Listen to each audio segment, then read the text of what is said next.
L'Ivoirien Camille Makosso est très en colère avec nos frères camerounais. À dessein, il est très en colère. Il pense que les Camerounais sont méchants et les gens qui débutent les choses contre Samuel Eto'o, qui détestent Samuel Eto'o et qui racontent du tout et du n'importe quoi au sujet de ce monsieur sont des méchants et ces Camerounais-là sont méchants. Mais il faut dire la vérité, les amis, que ils ne sont pas dans la majorité. Parce que la majorité des Camerounais et des Africains pensent autrement. Si vous avez des gens qui ne respectent pas les icônes, les légendes, ils ne peuvent pas respecter les gens même dans leur propre famille. Donc, comprenez la mentalité de ce gens-là. Et ce qu'ils consomment, ce sont des produits que je n'arrive pas à décrire. Ou si c'est des virus, il faut utiliser l'antivirus Kaspersky de fabrication russe pour dégager ces antivirus qui sont en train de perturber leur cerveau. Parce que le bon fonctionnement du cerveau de quelqu'un, c'est une personne qui comprend qu'il y a une différence entre critique constructive et la destruction d'un individu. Il donne les noms, il raconte des choses. Et Makosso se justifie en disant que lui, il n'est pas l'ami de Samuel Eto'o fils. Il ne peut pas être l'ami de Samuel Eto'o fils. Il dit sa vérité. Ce n'est pas parce qu'un jour il t'a appelé ou il t'a demandé de venir faire quelque chose que tu es son ami. Donc il faut reconnaître. Il prend les exemples. Il dit c'est le meilleur en Afrique. Et c'est un fait en termes de statistiques. Et quand Eto'o parle, c'est George Weah qui peut répondre. C'est Drogba, c'est à un certain niveau à Debayor, même Diouf ne doit pas répondre. Donc, il donne l'exemple des gens. Yaya Touré peut répondre un peu. Mais pour lui, c'est le sommet des sommets du football en Afrique, c'est Samuel Eto'o fils, qui est respecté par tout le monde, qui entre dans les palais présidentiels, qui est reçu par les présidents de la République, mais que certaines personnes en mal de l'autorité, certaines personnes en mal de l'éducation politique ou qui sont très mal formées politiquement, se mettent à détruire. Vous avez quelqu'un qui n'a pas mangé depuis 5 jours. Au lieu de se concentrer pour chercher de quoi manger, qui va dire Eto'o c'est qui? Il vaut quoi? Ah! Ah! Après, ils vont entrer dans les comparaisons. Il n'a pas ceci, voilà, il n'a pas cela. Et lui-même, il ne se pose pas la question sur son bien-être, sur son évolution personnelle. Mais il pose la question sur l'existence de l'autre, sur l'investissement de l'autre. Alors que cette personne peut le nourrir et toute sa famille, hein, pour peut-être, je ne sais pas, 100 générations. Mais il passe son temps à parler mal et a dit que cette personne ne représente rien. Juste parce que vous avez un groupe de personnes, des corrompus, des mercenaires et des missionnaires qui ont passé leur temps à spolier l'argent de football, à détruire le football, à minimiser les footballeurs, à insulter les footballeurs. Aujourd'hui, qu'il y a une certaine clarté, ça leur pose d'énormes problèmes et du coup, il faut entrer dans les invectives. C'est normal. Il y a beaucoup de personnes qui ne comprennent pas pourquoi certaines personnes se comportent de la sorte. J'étais à Dubaï l'année dernière. Cette année, j'étais au Kenya. Et le seul nom dans les Vox Pop que j'ai essayé de faire, qui revenait, c'est Eto'o, Eto'o, Eto'o. Il y a des amis au Kenya qui m'ont dit qu'ils auraient aimé que Eto'o soit un Kenyan. Que vraiment, s'il était un Kenyan, vraiment, ça devait rehausser notre pays, le football, l'image de notre pays.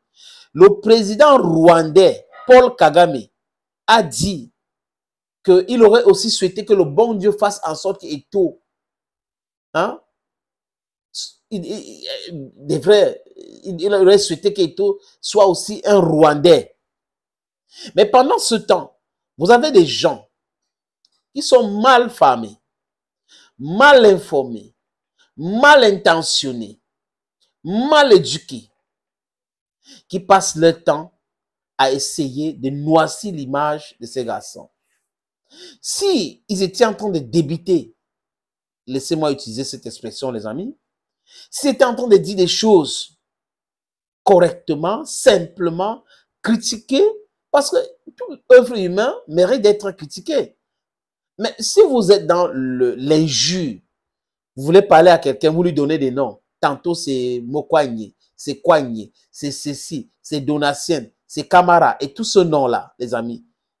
Et c'est un prétend, non, je porte critique vraiment et tout. Non, tu ne peux pas critiquer quelqu'un en lui donnant des noms. C'est l'insulter. Et si en retour, on vous fait la même chose, vous serez en train de dire non, on ne peut pas le critiquer, on ne peut pas le critiquer. Non. Vous confondez l'injure aux critiques. Mais je suis d'accord, je sais que Makosso a commis cette erreur de pensée qu'on appelle fallacy of composition. Donc, une personne doit faire quelque chose, on va prendre, on généralise. Vous savez, il y a deux fallacies, fallacy of composition et fallacy of property. On peut voir un groupe de personnes quelque part en train de faire quelque chose de mauvais, comme, voilà, on va dire la communauté là est comme ça, il peut y avoir deux personnes dans cette communauté qui ne font pas exactement la même chose. Donc, on peut parler de la majorité des gens font ceci ou certaines personnes font cela pour éviter de tomber dans cette fallacy of composition or fallacy of property. Thank you, friends, for always watching videos on this platform. Je vous montre cette vidéo. C'est une opportunité. Abonnez-vous au Douala. Si vous êtes intéressé, prenez mes numéros sur cette petite vidéo. Appelez-moi, les amis.